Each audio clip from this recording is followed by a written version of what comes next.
What's up, guys? Welcome back to the channel. It's the Moses Dude here. Today we're going to be showing you how to paint your rifle. This is the firearm that I'm going to use. This is actually a pistol. It's a Mark 18 Mod 0 inspired build. It's going to change a little bit from what you see now. Mainly the only difference is I'm going to pin and weld a muzzle device on it to make it a legal link to put that vert foregrip on it, legally speaking. It's pretty dumb here in the United States. We have to ask permission to do certain things with our firearms, even though we have God-given rights to bear and possess firearms, and that right shall not be infringed, says so in the Constitution, but we still have to ask permission for these things. So we'll get into the video, guys. I'll show you what I'm going to do to this rifle, how I'm going to paint it, and the scheme I'm going for.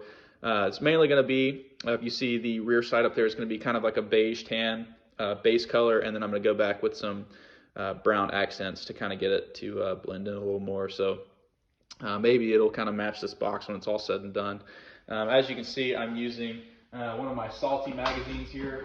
A little salt going on there. It was one that I didn't really care too much about, so I'm going to paint that not only to match the rifle, but as you can see, there's a nice open ingress point there to the rifle.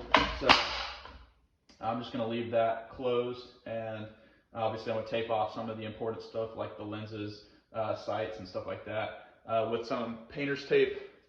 Best thing to use in order to make sure you seal off all those points.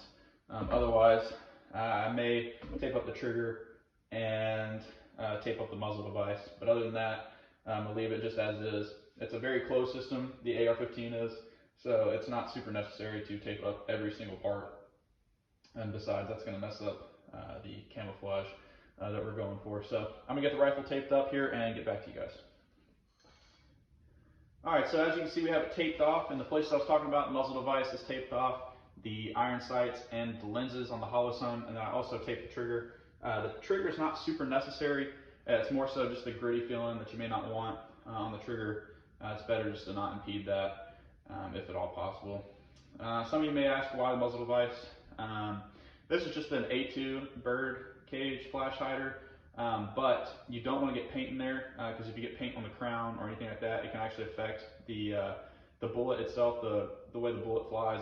There's some physics behind it, but basically when it comes out of the barrel, the gases won't evenly expand around, and it'll cause the bullet to shift point of impact. But with that point aside, even if that wasn't the case, you don't want to have paint on your muzzle device in case it's like a quick detach for a suppressor. Then you're going to get paint and stuff like that in there. So we'll just try to avoid that altogether. But otherwise, as you see it, the rifle is ready to paint, or in this case, pistol is ready to paint. So we'll hit it with the Rust-Oleum camouflage. They call it khaki, but we'll start this as our base coat. We'll give a nice coat on there, and then we'll let that dry before we flip it over, paint the other side, and then we'll get into the actual camouflage texture that we're going to shoot for.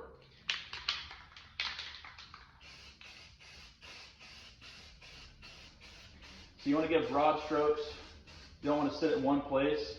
That way you don't have like pulling, on the firearm itself, or the paint, collects and gets marks. So you just want to do strokes back and forth. I typically go in a zigzag pattern, that way it gets mostly everything, and like I said, it's not collecting all in one spot. So I typically do the rifle like this, go back, hit some of the spots that need to be hit.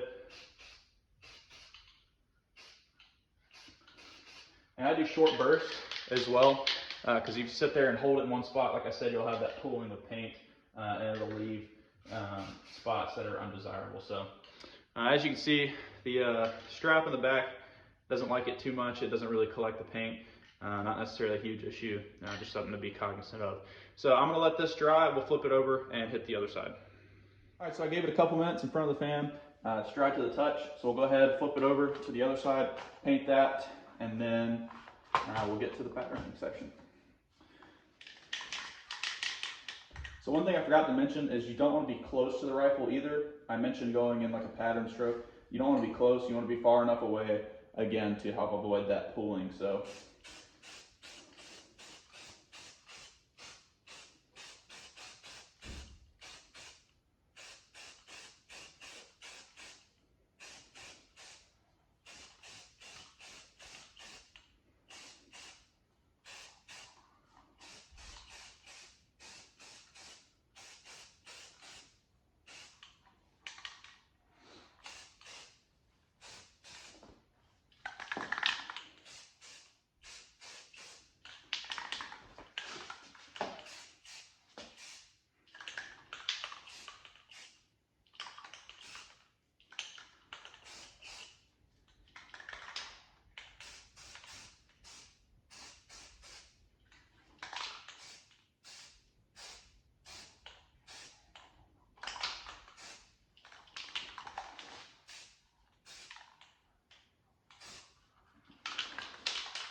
All right, so we'll let that sit for a couple minutes, dry up, and then we'll apply the pattern.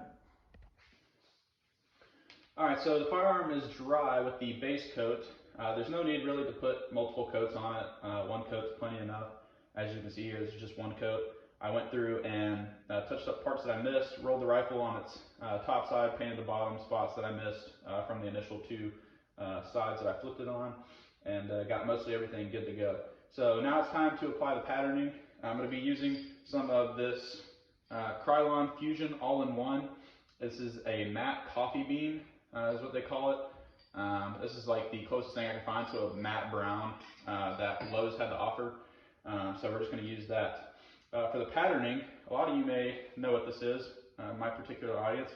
If you don't know, military folks would, but if you don't know what this is a issued laundry bag that they give us. And as you can see, I just cut a part of it out. And all I'm going to do is just lay it on the rifle like this. I'm going to take my spray paint, get a nice shape, make sure it's good to go. And then again, I'm not going to be close, I'm going to be a little far away, and I'm just going to dust it.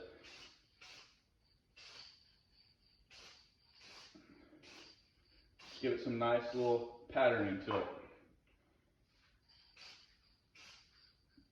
When I take it up, there should be nice little camouflage going to it. So you see that, a couple spots I got a little too close. As you can see, I kind of missed the patterning here. But all you do is just touch that up with some paint and then go back and then just pattern your whole rifle like that. So we'll get to doing that. We'll go up here, get a little patterning going on there. And you can change it up too, like the orientation of the pattern, give it just a little bit different kind of stuff going.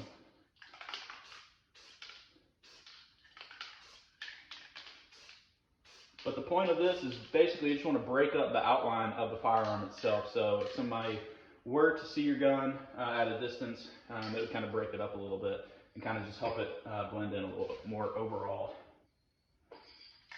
Just trying to break up those sharp lines basically is all you're doing.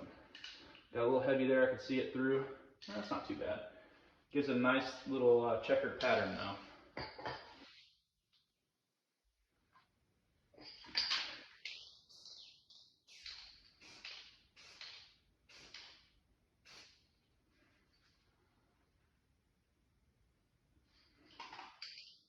So I get it to lay flush down if you can. That'll just help with that patterning. Comes up pretty good. So I got a couple spots I got to touch up, but that's not a big deal. But overall, you get the layout and how it works. So again, if you get a spot that's a little too much, too dark, you just kind of pop it and kind of let it blend in a little bit, just like that. And it'll kind of take some of that pattern down a little bit. And if it's not the way you like it, you just take the thing back over it, the little netting, and you just blend it back together. All right, so I've got that side dry. We're going to go ahead and flip it over. You can see kind of the pattern here, and you can compare it to the other side. So just see how it kind of helps break it up a little more. We're going to do that exact same thing on the other side. This time I'm going to be a little more cautious to not overspray.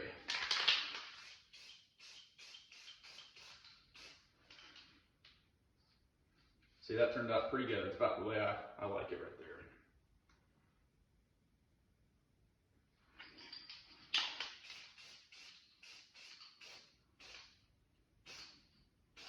Got a little overspray there in these sections, but like I said, you just let that dry, touch it up with a little this khaki paint, and you just paint right back over. So as you can see, the Mark 18 Mod 0 turned out pretty nice. It's got this nice like scale pattern on it from that issued laundry bag that we used, and I think it helped break up the rifle real nice. Again, if you get some parts that are just too dark, you can just paint back over them. Lighten them up, like this part's a little dark, but I kind of like that. It helps break it up a lot more instead of just leaving it in its original shape. You can see the tape did its advertised job. Trigger's not touched. Muzzle device. The lenses on the sight itself are not touched, and the solar panel on top. So you can see it turned out pretty sweet overall. Once I get that new muzzle device on there, pin and weld it, put that foregrip on there, it's going to turn out really nice, I think, for my clone build. You can see some of the paint already is wearing off a little bit, just from me handling stuff. That's going to happen. That's how it works, guys. This stuff isn't going to stay on forever. It's paint. Once it comes off, all you do is just repaint it, touch it up. But you know, honestly, guys, your paint job shouldn't be perfect. You should be using your rifle. So, nice little weathered look, just adds to it. So, thanks for stopping by, guys. Let me know what you think of the video. If you paint your rifles differently, different pattern, let me know down in the comment section below. But I do appreciate you guys stopping by and supporting the channel. It's been the Most Dude. Always remember where you came from and to stay humble. We'll see you on the next video.